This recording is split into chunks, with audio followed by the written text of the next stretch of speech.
بار درود پڑھنے پر 10 رحمتیں. ٹھیک ہے, تو یہاں بہت سارے امپلائیز ہیں جو کام کرتے ہیں, بہت سارے ایسے ہیں جو مہمان ہیں. آپ سوچیں ہمارا سارا دن ٹھیک ہے مصروف گزرتا ہے, مگر بہت سارے کام ایسے ہیں جو ہم ہاتھوں سے کر رہے ہوتے ہیں, ہماری زبان فارغ ہوتی ہے. ہم چاہیں تو ہاتھ بھی کام کرتے رہیں اور زبان بھی نیکیاں کماتی رہے. اب جو ڈرائیونگ کر رہا ہے, گاڑی چلا رہا ہے, موٹر سائیکل چلا رہا ہے, زبان تو فارغ ہے نا. کئی بد نصیب گاڑی چلاتے ہوئے گانے گا رہے ہوتے ہیں, موٹر سائیکل چلاتے ہوئے بھی جناب گنگنا رہے ہوتے ہیں. کیا ہی اچھا ہو کہ میں گاڑی بھی چلا رہا ہوں تو زبان اللہ اور اس کے رسول کا نام لیتی رہے. اسکوٹر چلا رہا ہوں تو سارا راستہ درود پڑھتا پڑھتا آ جاؤں. سارے راستے رحمتیں برس رہی ہیں نا. اسکوٹر کا ایکسیڈنٹ ہو جاتا ہے لوگوں کا, معاذ اللہ بعض اوقات گاڑی کا ایکسیڈنٹ ہو جاتا ہے, کبھی کیا پرابلم ہو جاتی ہے. ارے اللہ کے بندے, تمہاری زبان درود پڑھتی رہے گی, رحمتیں نازل ہوتی رہیں گی, سفر بھی حفاظت سے گزرے گا. آپ آفس میں, فیکٹری میں کام کر رہے ہیں, لیبر ہیں, جو بھی کام کرتے ہیں, آپ ہاتھ سے کام کر رہے ہیں, ہاتھ کام کر رہے ہیں, زبان درود پڑھ رہی ہے, اس میں تو حرج نہیں ہے نا. درود کتنا آسان, الصلاۃ والسلام علیک یا رسول اللہ, یہ بھی درود پاک. صلی اللہ تعالی علی محمد صلی اللہ علیہ وسلم, یہ بھی درود پاک. کتنی دیر لگتی ہے, تو پڑھتے جائیں نا, رحمتیں لوٹتے جائیں. صبح و شام آپ پر رحمتیں برستی رہیں گی. اللہ نے چاہ بیماریاں دور ہو جائیں گی, پریشانیاں دور ہو جائیں گی. تو نیت کریں. ہمارے بزرگان دین کتنا اللہ کا ذکر اور درود کرتے تھے, زبان کا کتنا پیارا استعمال کرتے تھے. ایک بزرگ کے بارے میں آتا ہے, آپ جدھر سے گزرتے تھے نا, درود پاک پڑھتے پڑھتے گزرتے, یا ذکر اللہ کرتے کرتے گزرتے. ایک بار ایک راستے سے گزرے, دوبارہ آئے, دوبارہ اسی راستے سے گزرے. تو کسی نے کہا حضرت ابھی تو گزر کے گئے تھے. فرماتے ہیں ہاں گزر کر گیا تھا, مگر اس راستے سے اللہ کا ذکر کرنا بھول گیا تھا. میں چاہتا ہوں میں جس گلی سے گزروں, جس سڑک سے گزروں, اللہ کے ذکر کا اس سڑک کو, اس زمین کو گواہ کرتا ہوا جاؤں. ہم کیا کرتے ہیں, ہم اللہ کی زمین کو گناہوں کا گواہ کرتے ہیں. کبھی کدھر جا کر گناہ کرتے ہیں, کبھی کدھر جا کر گناہ کرتے ہیں, کبھی کس ملک میں جا کر گناہ کرتے ہیں, کبھی کس شہر میں جا کے گناہ کرتے ہیں, چھپ چھپ کر گناہ کرتے ہیں, سمجھتے کوئی نہیں دیکھ رہا. یہ زمین گواہی دے گی, یہ زمین قیامت کے دن اپنے رازوں کو اگلے گی. بندہ اس وقت کیا کرے گا جب زمین کہے گی مولا مجھ پر گناہ کیے, اس بندے نے مجھ پر بیٹھ کر شراب پی, مجھ پر بیٹھ کر جھوٹ بولا, میرے اس زمین کے حصے پر بیٹھ کر بدکاری کی, بے حیائی کی. کدھر جائیں گے؟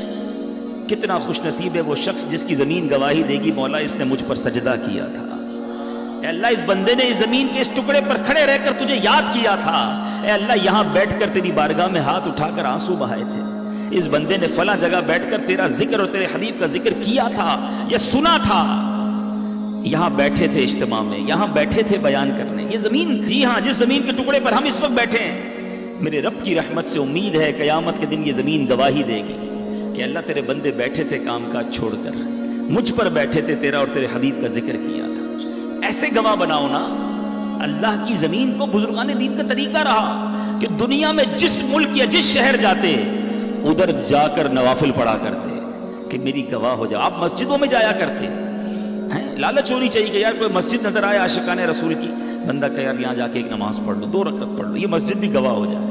مسجد نبوی شریف جاؤ نا, یا مسجد الحرام, مبارک مسجدوں میں جب بھی جاؤ, مسجد قباء جاؤ, اللہ آپ کو بار بار جانا نصیب کرے. جب ادھر جاؤ نا, جگہ بدل بدل کے نفل پڑھتے رہا کرو, نفل پڑھتے رہا کرو. کوشش کرو کہ ہر پلر پر 2 رکعت نفل پڑھ لو, تو مسجد نبوی کا ہر ستون قیامت کے دن گواہی دے گا مولا اس بندے نے میرے پاس آ کر تجھے سجدہ کیا تھا. یہ وہ لالچ ہے جو مجھے اور آپ کو ہونی چاہیے نا. لوگ کہتے ہیں فلاں ملک چلتے ہیں, کیوں؟ ادھر عیاشی کریں گے. یار فلاں ملک میں بڑا مزہ آتا ہے, وہاں بڑی انجوائمنٹ, وہاں بڑی بے حیائی. سوچو تم جگہ جگہ جا کر اپنے گناہ کا گواہ کر رہے ہو. اللہ کے بندے کتنا ذکر کرتے, ان کو اپنے وقت کی قدر تھی. سیدنا جنید بغدادی رحمت اللہ تعالی علیہ, کتنا بڑا نام ہے. آپ کے بارے میں آتا ہے کہ آپ اتنا اللہ کا ذکر کرتے, آپ کی زبان ہر وقت ذکر الہی سے تر رہتی. تو ایک بار آپ نائی کے پاس گئے, مونچھیں ترشوانے.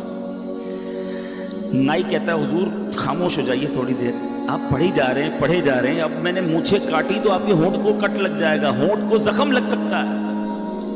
آپ فرماتے ہیں تم اپنا کام جاری رکھو, میں اللہ کا ذکر نہیں چھوڑ سکتا. ہونٹ کٹتے ہیں تو کٹ جائیں, میں اللہ کا ذکر کرتا رہوں. ایک ایک لمحہ ان کے لیے قیمتی تھا نا. وہ جانتے تھے کہ سب کو دنیا سے جانا ہے, اور جانے سے پہلے بہت ساری نیکیاں جمع کر لوں میں، یہ ذہن تھا۔ ہم کہتے ہیں یار سیزن لگا ہوا ہے، زیادہ سے زیادہ کما لو، اوور ٹائم کا ٹائم آیا ہے، سیٹ نے بولا ہے جتنا اوور ٹائم لگاؤ گے اتنے پیسے زیادہ دوں گا، محنت کرو پیسے کما لو۔ ہم اوور ٹائم، ہم دنیا کے پیچھے پڑے ہوئے ہیں۔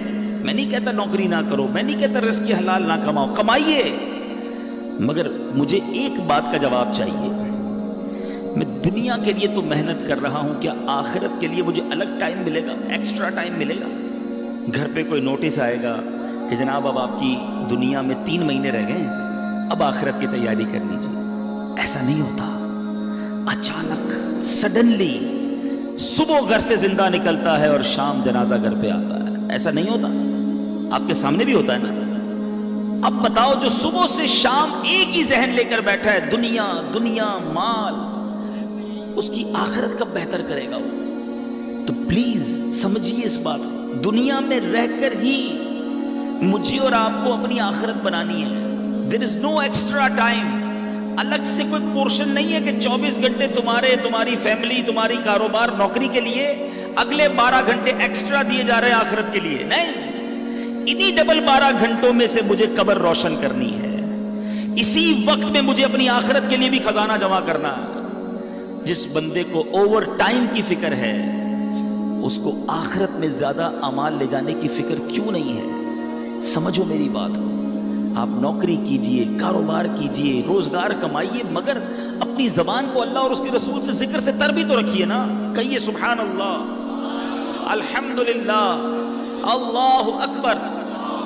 کتنی دیر لگی مجھے بتاؤ؟ 30 سیکنڈ نہیں لگے آپ کو ان تینوں جملوں کے کہنے میں، ٹھیک ہے؟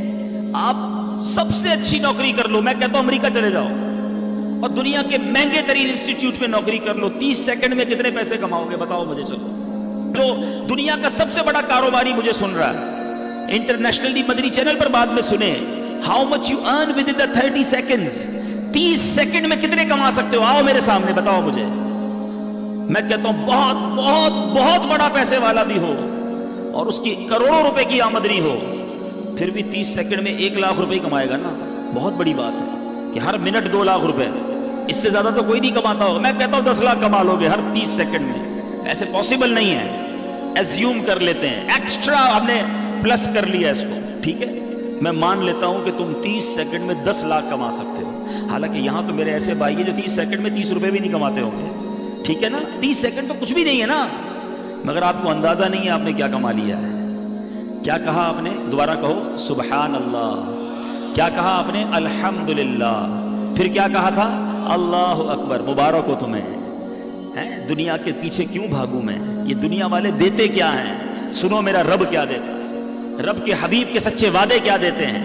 اللہ کے حبیب فرماتے ہیں صلی اللہ تعالی علیہ وسلم، جس کا مضمون ہے جو ایک بار سبحان اللہ کہے اس کے لیے جنت میں درخت لگا دیا جاتا، جو ایک بار الحمدللہ کہے جنت میں درخت لگا دیا جاتا، ایک بار اللہ اکبر کہے جنت میں درخت لگ جاتا ہے۔ چلیں واپس آتا ہوں اسی فارمولے پر، جس نے 10 لاکھ روپے کمائے 30 سیکنڈ میں، ہے کوئی جو 10 لاکھ روپے میں مجھے جنت کا ایک درخت دلا دے؟ پتا دلا دے، درخت تو چھوڑو، ہیں تمہارے کروڑوں روپے جمع ہو جائیں تو جنت میں داخل بھی نہیں ہو سکتے، مگر اللہ کے نبی کے سچے وعدے ہیں۔ میں مسلمان ہوں نا، مجھے اپنے نبی کے ہر بات پر یقین ہونا چاہیے۔ اللہ کے حبیب نے فرمایا ہے ایک بار سبحان اللہ کہو جنت میں درخت لگ جاتا ہے۔ آپ سوچو یار کتنا آسان ہے نیکیاں کمانا، تو کریے نا کام، کریے نوکری، لیکن زبان تو سبحان اللہ کہتی رہے نا، زبان تو الحمدللہ کہتی رہے، درود پڑھتی رہے، کیوں میں وقت ضائع کروں؟ ہماری زبان غیبتیں کر رہی ہے، ہماری زبان گالیاں دے رہی ہے، ہماری زبان جھوٹ بول رہی ہے، ہماری زبان مسلمانوں کا دل توڑ رہی ہے۔ آپ سوچو نا یہ زبان کتنی بڑی نعمت ہے، ارے اس زبان سے بندہ روزانہ لاکھوں کروڑوں نیکیاں کما سکتا ہے، مگر کتنا بد نصیب ہے وہ مسلمان جو اسی زبان سے نیکیاں تو درکنار سارا دن گناہ کما رہا، گالیاں دے کر، جھوٹ بول کر، گندی باتیں کر کے، بے پردہ بے حیا لڑکیوں سے دوستیاں لگا کر، ساری ساری رات فون پہ بات کر کے کیا کر رہے ہو آپ؟ سوچو اللہ کو کیا جواب دو گے؟ مرنا ہم سب نے۔ میں بات جو کر رہا ہوں اللہ کرے میری بات آپ سمجھیں کہ ہمارے پاس ایکسٹرا ٹائم نہیں ہوگا۔ میں کل ایک ایسی شخصیت سے، ایسے بندے سے مل کے آیا ہوں جس نے مجھے اداس کر دیا، آپ کے حیدرآباد کا شخص ہے، ان کو لیور کا، کڈنی کا کینسر ہو گیا، 52 سال عمر ہے اور وہ بندہ کہتا ہے میں 16 سال تک حیدرآباد سے نوری آباد جاتا رہا, نوکری کرتا رہا, بالکل فٹ فاٹ, کوئی پرابلم نہیں. ماشاءاللہ اس کے جوان بیٹے ہیں, اللہ نے بہت دیا ہے اس گھر کو. میں کل دیکھتا رہا, میں تو یہ سوچتا رہا یار یہ عمر بھی اتنی نہیں ہے. میں نے کہا ہوا کیا آپ کو؟ کہتا کچھ بھی نہیں تھا مجھے. رمضان میں مجھے کڈنی میں یہاں درد ہوتا رہا, ڈاکٹرز کو دکھایا, ٹیسٹ کرائے, ڈاکٹر کہتے ہیں کینسر کا آخری سٹیج ہے. میں سوچتا رہا یار کتنی پلاننگ, کتنے ارادے, یہ کروں گا تو بچوں کی شادی. اب اس بندے سے کھڑا نہیں ہوا جا رہا تھا. رمضان اور ابھی کتنے مہینے ہوئے ہیں؟ 6 مہینے تقریباً. 6 مہینے میں ختم ہو گیا وہ بندہ. اللہ سے پھر دعا کرتا ہوں اللہ اسے شفا عطا فرمائے. مگر مجھے ہلا گیا وہ شخص, میں سوچتا رہ گیا. اللہ کی رحمت سے میں نے اکیلے میں اس کو بٹھا کر پھر کلمہ پڑھایا, توبہ, کیونکہ مجھے بڑا ڈر لگ رہا تھا. اللہ اس کو ہمت دے, طاقت دے, اس کو شفا کاملہ دے. مگر ودن 6 مہینے دنیا ختم ہو گئی نا. 6 مہینے تو دور کی بات ہے, ادھر بندہ صبح جاتا ہے رات جنازہ آتا ہے. مگر ہماری پلاننگ ہی عجیب ہے, ہمارا جینے کا انداز ہی عجیب ہے. ہمیں لگتا ہے مرنا ہی نہیں ہے. ہماری زندگی میں سارا شیڈول ہے کہ اتنے سال بعد شادی کروں گا, شادی ہو گئی تو بچے ہوں گے, بچوں کو پھر فلاں اسکول میں پڑھاؤں گا, اس کے بعد بچوں کی شادیاں کروں گا, ایک گھر ہے تو بڑا گھر لوں گا, ایک فیکٹری ہے تو اور فیکٹری لگاؤں گا. یہی پلاننگ. مروں گا تو کیا کروں گا, اس کی پلاننگ. قبر میں جاؤں گا تو وہ روشن ہوگی کہ نہیں, اس کی پلاننگ. قبر میں جاؤں گا تو لے کر کیا جاؤں گا, اس کی پلاننگ. کسی نے دفن ہوتے ہوئے کسی کو دیکھا ہے؟ کوئی ہے جو تدفین کے وقت سارے گئے ہوں گے. کبھی قبر کے اندر کوئی تجوری دیکھی ہے؟ کہ آپ نے دیکھا ہو قبر میں تجوری ہو, سارا سونا, سارے بانڈ, سارے پیسے اس میں ڈال کر لاک لگا کے مردہ لے گیا ہو؟ قبر میں کوئی تجوری نہیں. کفن میں کوئی جیب دیکھا ہے؟ کفن میں کوئی جیب نہیں. سوچو, خالی جانا ہے, سب ادھر ہی رہ جائے گا. کیا جائے گا ساتھ؟ میری نیکیاں, اچھے اعمال کتنے ہیں؟ اب سوال یہ ہے نا, جب جاگا جو میرے ساتھ جائے گا وہ کتنے ہیں, اس کی کتنی تیاری ہے؟ ابھی جوان بیٹھے ہیں سارے, کہتے ہیں جناب بالکل نیکیاں کریں گے, لیکن ابھی تو مزے کی عمر ہے نا. 50 سال کا ہو جاؤں پھر اللہ اللہ ہی کروں گا, پھر تو داڑھی بھی رکھ لوں گا, پھر نماز بھی پڑھوں گا, پھر روزے بھی رکھوں گا. ابھی تو مزے کے دن ہیں. کیا جوان نہیں مرتے؟ کیا نوجوانوں کو مرتے نہیں دیکھا؟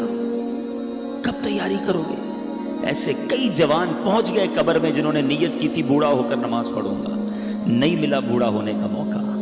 ایسے کئی لوگ قبر میں پہنچ گئے جنہوں نے نیت کی تھی مدینے جاؤں گا پھر داڑھی رکھوں گا, نہیں جا سکے اور چلے گئے قبر میں. ایسے کئی چلے گئے قبر میں جنہوں نے کہا تھا اگلی رمضان سے پورے روزے رکھوں گا, رمضان نہیں آیا وہ قبر میں چلے گئے. ہوئے نامور بے نشاں کیسے کیسے, زمین کھا گئی نوجوان کیسے کیسے. جگہ جی لگانے کی دنیا نہیں ہے, یہ عبرت کی جا ہے, تماشا نہیں ہے. اللہ کی رحمت سے میں آپ کو جو بات سمجھانا چاہ رہا ہوں, میں یہ نہیں کہتا زندگی کو جب آپ ساری زندگی چھوڑ دو. آپ کاروبار کیجئے, حلال کیجئے, نوکری کیجئے, حلال کیجئے, اپنی فیملی کے ساتھ وقت گزاریے, بالکل گزاریے, اپنے بچوں کے ساتھ خوش رہیے, خوش رہیے. شریعت نہیں کہتی کہ جناب آپ ساری فیملی گھر بار چھوڑ کر فقط اللہ اللہ کرتے رہیں.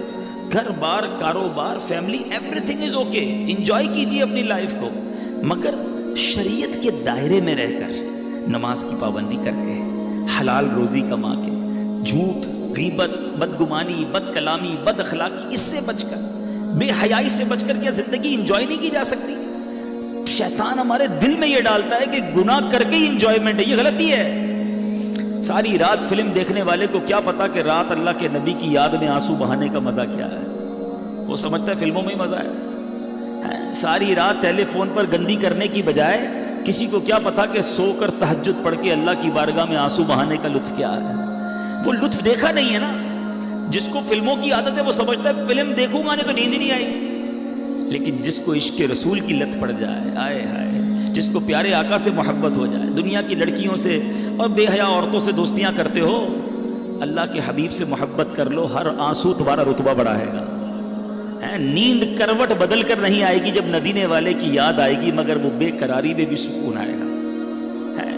کیا خوبصورت بات مولانا حسن رضا خان صاحب لکھتے ہیں نا, میرے دل کو درد الفت وہ سکون دے الہی, میری بے قراریوں کو نہ کبھی قرار آئے. نہیں چاہیے ہمیں قرار, پیارے آقا کے عشق کی بے قراری مل جائے تو پھر بے قراری کا ہی لطف ہے. ہاں یہ وہ آگ ہے، دنیا کے عشق میں کوئی گرفتار ہوتا ہے نا، اسے آگ لگتی ہے، پرابلم ہوتی ہے، نہیں مزہ آتا محبوب کے بغیر۔ اور اگر محبوب نہ سنے، بات نہ مانے، محبوب سے جو چاہتا ہے وہ نہ ملے، تو وہ بے قرار ہی رہتا ہے، آگ لگ جاتی ہے دل میں۔ آؤ میں بتاتا ہوں، ایک آگ عشق کی ایسی ہے جو لگا لو جہنم کی آگ بجھ جائے گی۔ اعلیٰ حضرت لکھتے ہیں، اے عشق تیرے صدقے جلنے سے چھٹے سستے، اے عشق تیرے صدقے جلنے سے چھٹے سستے، جو آگ بجھا دے گی وہ آگ لگائی ہے۔ یہ آگ لگاؤ نا جو وہ آگ بجھا دے۔ تو اے میرے میٹھے اسلامی بھائی، میں چلا تو کچھ اور بیان کرنے تھا، مگر چلیں یہ باتیں بھی بڑی پیاری ہیں کہ زبان کا صحیح استعمال کریں۔